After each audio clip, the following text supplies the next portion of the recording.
Tommi Pulli ja mä oon 20-vuotias pikaluistelija Seinäjoelta ja kuukauden päästä espoolainen. Menen Aalto-yliopistoon opiskelemaan.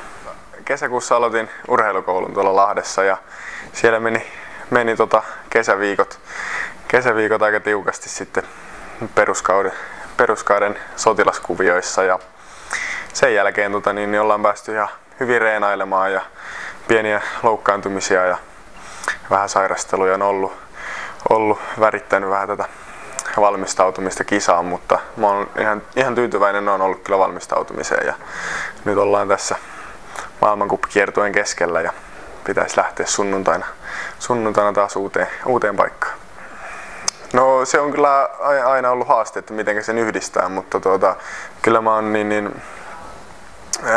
mä oon ottanut opiskelupaikkaan yhteyttä jo valmiiksi, että sitä saataisiin jo integroitua mahdollisimman hyvin, että katsotaan mitä tulee. Jännä nähdä.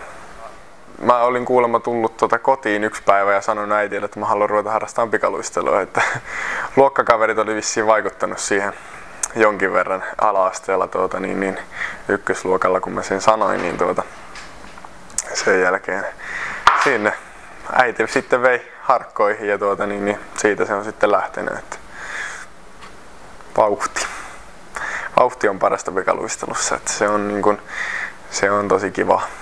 Kyllä mä tykkään kilpailla, että se on kiva katsoa, että kuka on paras.